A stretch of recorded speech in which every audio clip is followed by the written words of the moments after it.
Are you over tightening your router bits? If you do, you can actually damage your tools. You should not have to really torque down on a router bit to keep it from slipping, whether it's table mounted or in a handheld router.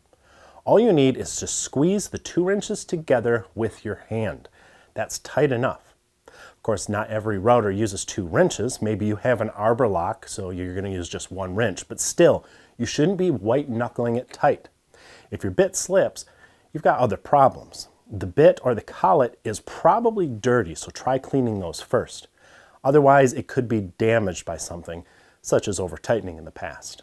By using the squeeze method, you not only ensure that you aren't over-tightening, but it makes it easier to loosen them when you have to take the bit out. If I have to really torque on a bit to loosen it, my wrench can come loose as I jerk on it and then back down on top of my brittle carbide cutter, damaging it. So don't overdo it when you tighten your router bits.